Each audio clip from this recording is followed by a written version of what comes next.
Well, it's a review day. Let's just go ahead and get started. What do you want to talk about? Oh, I should talk about what the exam's going to be like. So, the exam, it's just going to cover chapter 1, so I'm not going to put anything from chapter 2 on there. And it's going to be sort of an ordinary length exam. So I'm writing it, it's based on exams from previous semesters, from other people who've taught the course. And so it's gonna be written, the intent is that you can finish it in 50 minutes. So it'll be in here. I am allowing 4 function calculators only. Nothing else. No notes, no other calculators, no cell phones. So if you have somebody that you think might be trying to send you an emergency call during the exam, you better let them know that you're not going to be able to get it because your phone will be on. So you better call somebody else.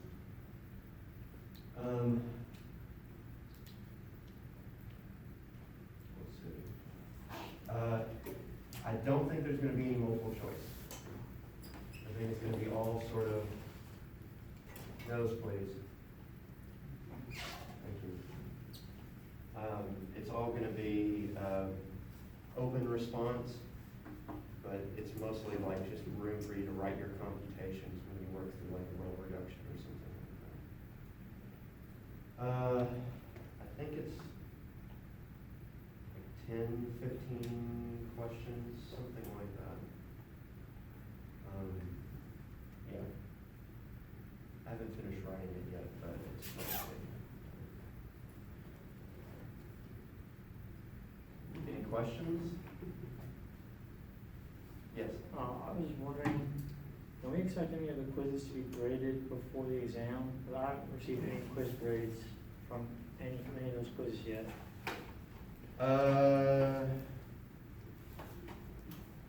Hopefully, yeah. I just haven't got it should have told you when you took it whether or not you got the question right. It just says your quiz is muted. There's no response or feedback, so we don't know what we got or any of our grades or anything like that associated with quizzes. Okay. Well, your quiz grades won't affect your exam grade. I just use quizzes like a checkpoint of my knowledge to make sure I'm not on track in general. That's why I was asking. Well, other sources of ways that you can check your knowledge are the homework, because you definitely get the answers on that. Yeah. And any practice that you do from the book. Yeah, and I'm the reading answers the are in book back and of doing the the book. homework, so. Yeah. Okay.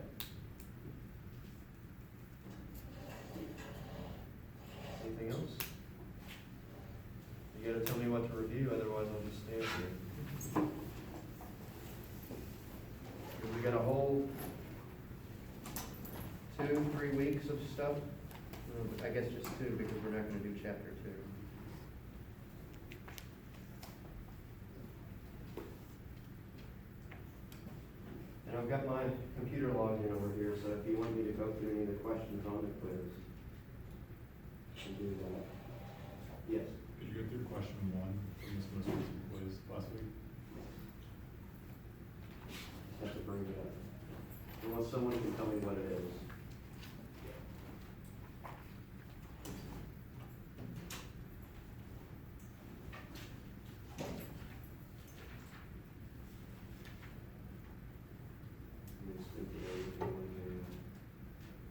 Bank robber from the Wild West.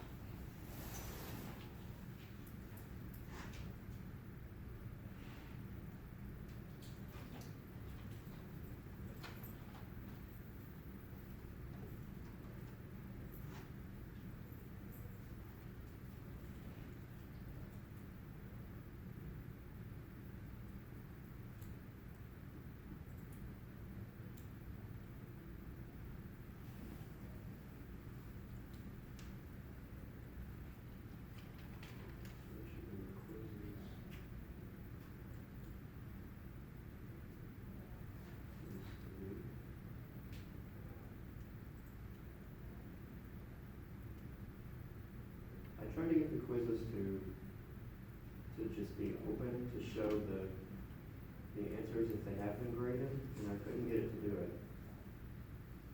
So,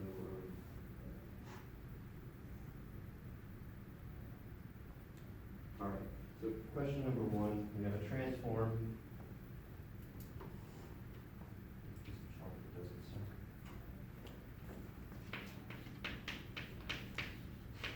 So transform from R2 to R2. So among the things we know about this is it takes two-dimensional vectors to two-dimensional vectors. So it can be represented by a 2x2 matrix. So now, I don't know if that's what the, okay, so it says it takes, this is in my version. The steps will be similar though. 5, -7. It takes it to 2, -1.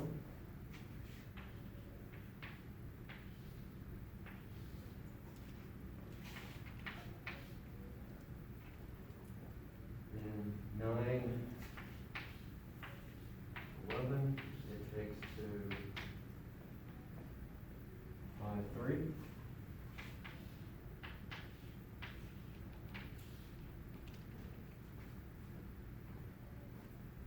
And if these two vectors are linearly independent, then they span all of R2, right? From the definitions of span and linear independence, et cetera, et cetera. And so based just on these two vectors, we should be able to figure out the entire transformation. Because if we know what it does to this and this, any other vector can be written as a linear combination of these two, then we should be able to figure out what that linear combination is and then figure out what it does to the other vectors. But it gives us the linear combination. It says T of, I didn't name these, this is U. So this is T of U. And this is T of V. So this is V. 5, -7 is U, and 9, 11 is V. And so it says 3 T of 3U minus 2V equals B. And they ask what are B1 and B2, where I'm assuming they mean the convention, this convention. So we're all in agreement that this is what they mean by this question. Okay. Well, this should be a pretty straightforward question to solve because it gives us the linear combination. And it tells us that this is a linear transformation, which means we can commute some of this stuff outside of the transformation. So T of 3U minus 2V is equal to 3 times T of U minus 2 of T, 2 times T of V. And remember, this is true because this is a linear transformation. This is not true just for functions in general. It's something special about this being a linear transformation.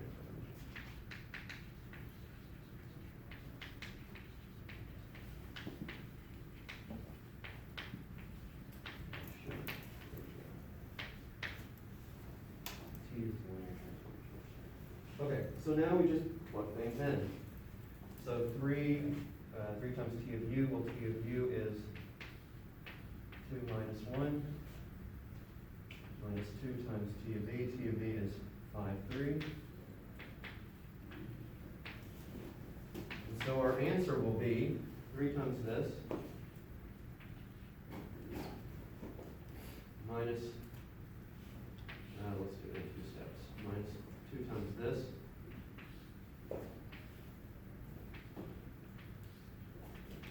and so that's 6 minus 10, that's minus 4, minus 3, that's 6 is minus 9, and so this should be the answer.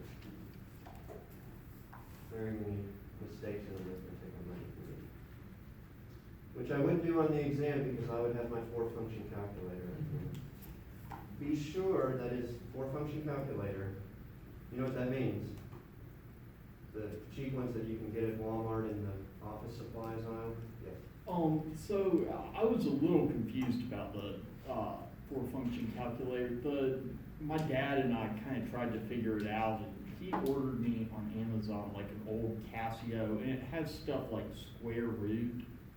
Or I don't know if it has square root. We couldn't find anything with literally plus, minus, divide, multiply. I assume you're using like a scientific calculator, right? Like one that doesn't have the matrix functions like a TI-83 or 84 does. That's definitely not allowed. Right, like a scientific only does plus, minus, divides, square roots, powers, no programming functions.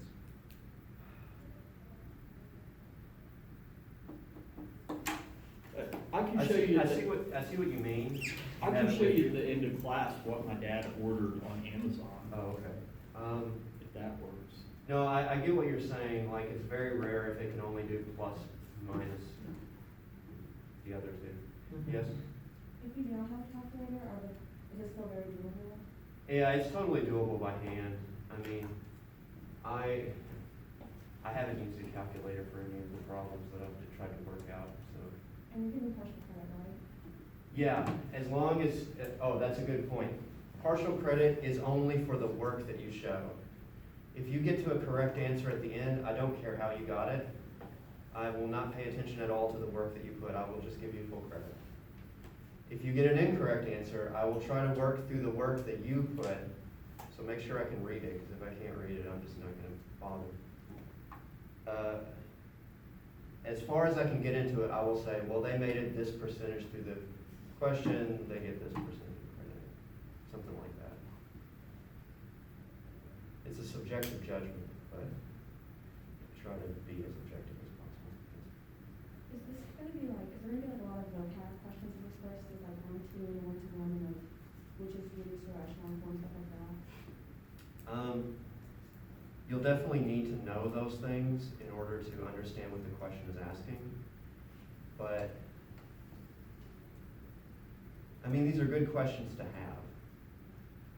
I don't want to tell you what kind of questions are going to be on the exam. I'm just wondering if there's gonna be like, out of 10 questions, 2 of them are yes or no, and no partial credit. Say that again? I'm just wondering if like, if you only 10 to 15 questions, it's more vocabulary based, doesn't have any partial credits, so it'd be like, you don't know your vocab, you get 15. Well, let me say, if everybody gets a 50 in here, I will decide that this is not an accurately representative score of the class, and I'll change it so that it looks more like realistic. Yeah, it wouldn't make sense for an exam to give everybody 50%. Does that answer your question? Yeah. Trying to. Sorry, I can, here's what it's, I don't know what those n plus and minus, I think that's just like. That's totally fine. Remember That's like 100%. the number 150 or something. So let's say if it can also do square root, and it has the memory thing where it does m plus mc and. I mean, literally all it can display is real number, or like, yeah, plus and minus numbers. Yeah, it's just, I want the requirements to be clear so that there isn't some confusion about things that are on the boundary. Like, I'm not even allowing things that are close to the boundary of what can do matrix stuff and what can't. Like, I'm being very strict about what's allowed. The other thing is that, I want these questions to be easy enough that you can do them by hand anyway. I mean, my good calculator has like a computer algebra system that does like, has matrix functions that probably does everything in this class. but- Very definitely not allowed. Yeah. I was wondering if you could show an example or talk about through 1 to 1 and on 2, but I didn't feel very confident with that the first time around. I'd love to review that quickly. Yes, let's see if I can grab an example from the book. Actually, so,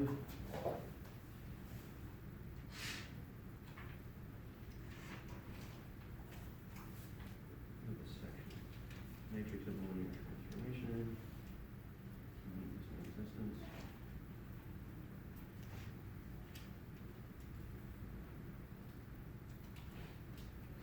Like I was reading the book last night doing some studying, and I know that you can often use like pivots and the geometry of the matrix to make some decisions if I'm not incorrect, but That's, but that was more of a blind understanding, than it was more like a fundamental understanding of what's going on. yeah, I see what you're saying. Yeah, Is there, so someone said there was one on the quiz? You know which one? Which quiz? was it The most recent one. was it the third or fourth question? Yeah, I think it was the like third one for me. It was like 5x3. A is like 5x3, and there's like three pivots in it. Is it 1-to-1 onto or both or something? Okay. So this is a good one. Let's say A is a 5x3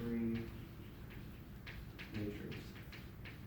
Okay, so if we view this as a transformation, what does it transform? Or what are the domain and codomain? So that's a good thing to start off with. Anybody tell me what the domain should be? Exactly. So in order for the multiplication to be defined with a vector, these numbers have to match. So the input has to be R3, and the output will be in what? R5, yep.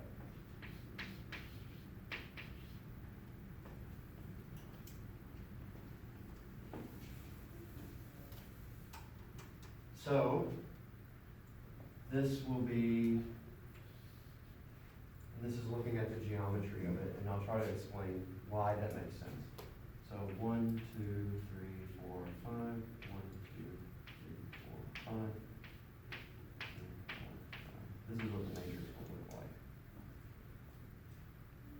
So the actual range of this thing, all of the possible outputs that we can get from A, so like just the range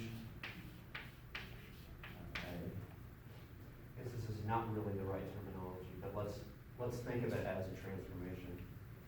Then this thing is, I call this A1, A2, A3.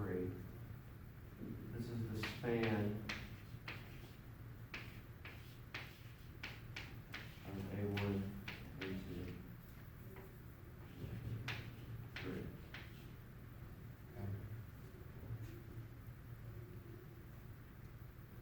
So this is a 5-dimensional real space, right? That means that the minimum number of things that I can have to span the entire space is 5, right? A basis will have 5 different vectors, 5 linearly independent vectors in it. And this set only has 3, which means it does not span the entire space of R5. Does that make sense? Yeah, like, yeah, you're kind of, yeah. So we had this sort of like, we didn't completely prove it in class, but we gave kind of a loose proof that if this was, if we have a space of a certain dimension and we try to come up with vectors to span it, then the minimum number that we can have is the dimension of the space.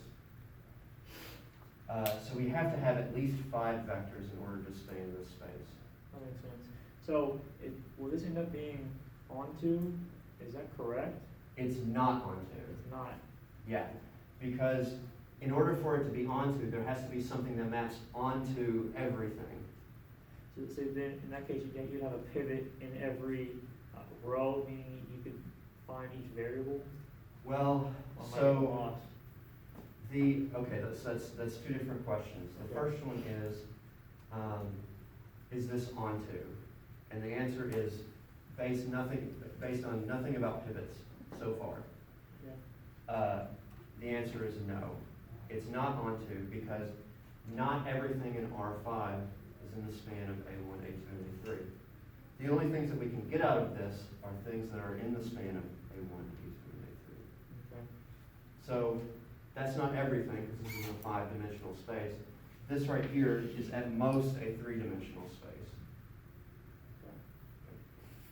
Okay, let's see, So, what does it say about pivots?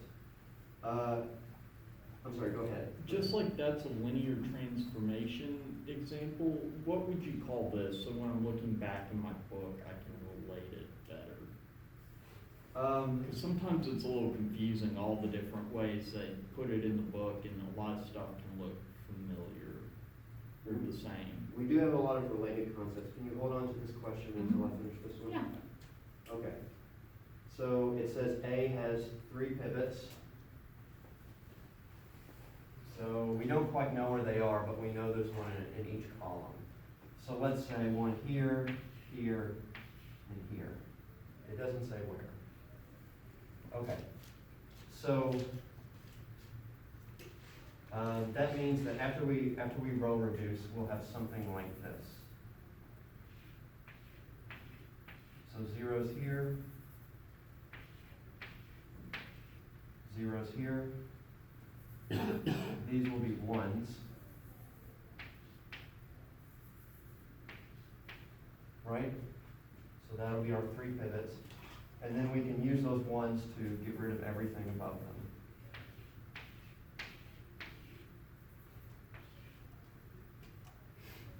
So after we did a row reduction, let's say this was an augmented matrix, and we were trying to figure out what is the x, what is the input that will give us the output B.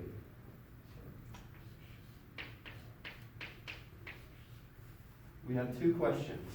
The first one is the onto question, which is, can we get every single B? And the answer is no. Well, first of all, because we will get this right here, these 2 rows, will only correspond to things where B is equal to 0 here. Do you see what I mean by that? So like essentially 2 answers are just kind of disappearing out of this. Well, a whole space of entries, because if you had a 1 here and a 1 here, or just a 1 here, anything here, anything here, anything here, and anything here, all of those things would not be in the output. So since it's like a 3-dimensional space, we're saying it's like on the, comparing it to a plane if it were a 2-dimensional space. Yeah, exactly. 4-dimensional space, like it's anything on that plane, but the other things are 0 that go in the other direction. Yes, exactly. Absolutely. So that's the lower dimensional subspace in R5, the smaller thing that this function is onto, but it's not onto the whole space. Some of the stuff gets left out. That makes sense.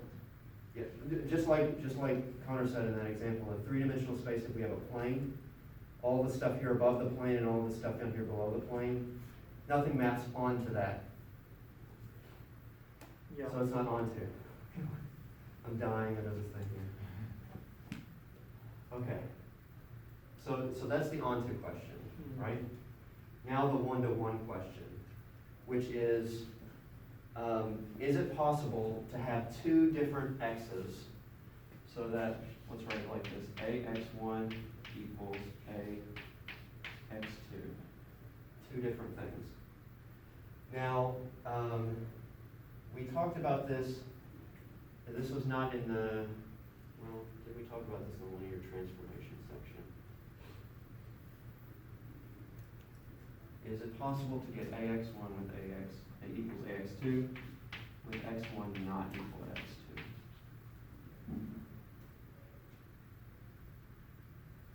So, how should I put this? If it were 1-to-1, then these 2 things being equal means that the outputs being equal means the inputs have to be equal. Right? Right. This is equivalent, based on what we talked about last time, to this matrix A being invertible. But we want to talk about this in terms of the pivots. So what can we say in terms of the pivots?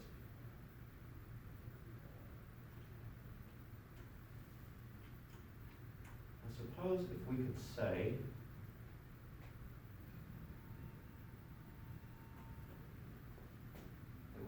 two different x1 and x2s.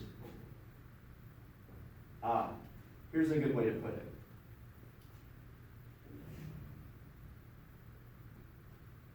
Is it-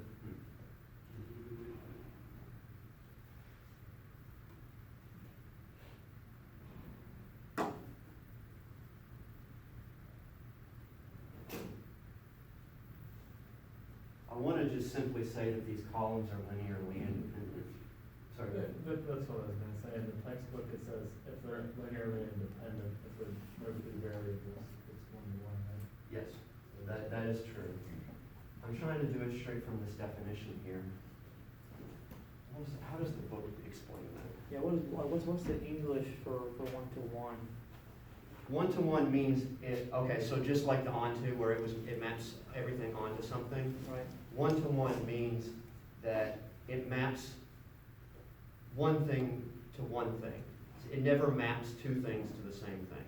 Will it map individual elements in the same way? Like if I have like, what, 2, 3, 0, will I get 4, 6, 0? Or does it have the same behavior for all elements, or can they be, you see what I'm trying to say? The behavior will be whatever the matrix multiplication gives you. So in that sense, excuse me, in that sense, it's always the same. So Yeah. will it always be linear transformations then if it's one-to-one, or can it be a nonlinear transformation? Multiplication by a matrix is never a nonlinear transformation. Okay. So that's what we showed, that A of u plus v equals AU plus AV. Remember here, A is a matrix, which means it does something. In your example, that was just a scalar multiplication. Right. It doesn't always do scalar multiplication. It does other kinds of multiplication as well. Sure. Any linear combination of the columns. But it always has this property that you can distribute across addition, and if you apply it to a scalar multiple, right, then it commutes with the scalar multiple. Okay. Do something like that. So this example is one-to-one then by definition? This example is one-to-one, not because of what we said here, not because it's a linear transformation. But because it has it's linearly independent, since you have 3 equations and 3 variables, when you boil it down. Yeah, but not only does it have, what you end up with is 3 equations and 3 variables, and 2 of the variables having to be fixed. They have to have a fixed value, right? These 3 variables, or these 3 equations are independent. Right. Did you have your hand up? That's what I was gonna say. Okay, yeah. Does that make sense? Okay.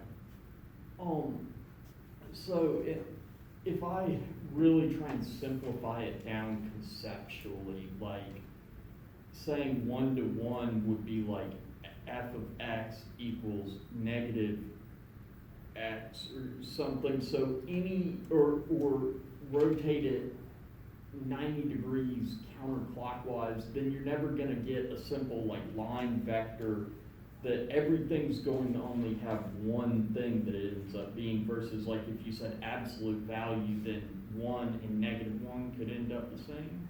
That's, yeah. I mean, I know it's not the same thing at all, but is it like the same concept that only maps to one thing? Let's, not that it only maps to one thing.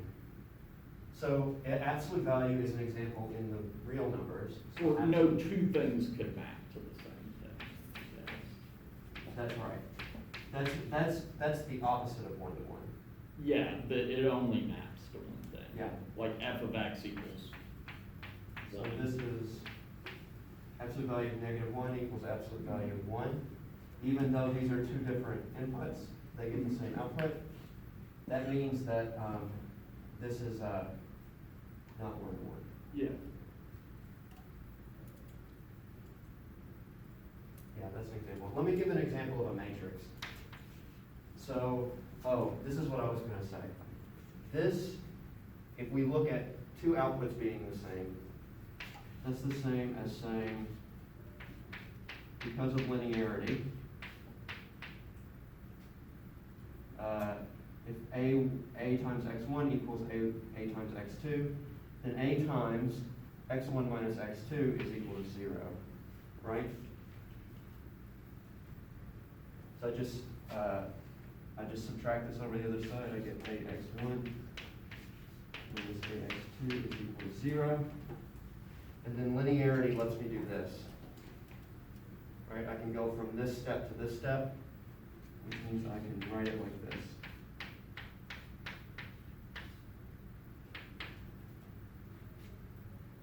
Make sense?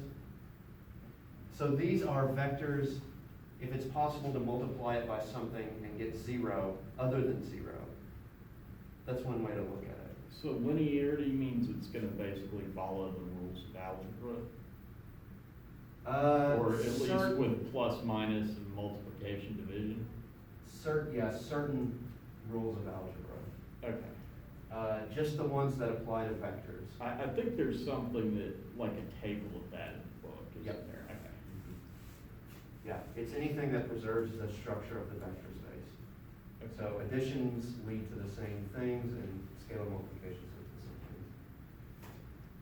But if we say that there is a non-zero vector that we can multiply a by to get 0, then that means this is not one-to-one, right? That means that any vector of this form will give us two things that map to the same thing. Okay, so an example is 1, 2, 2, 4. Now the columns in this are definitely not linearly independent, right?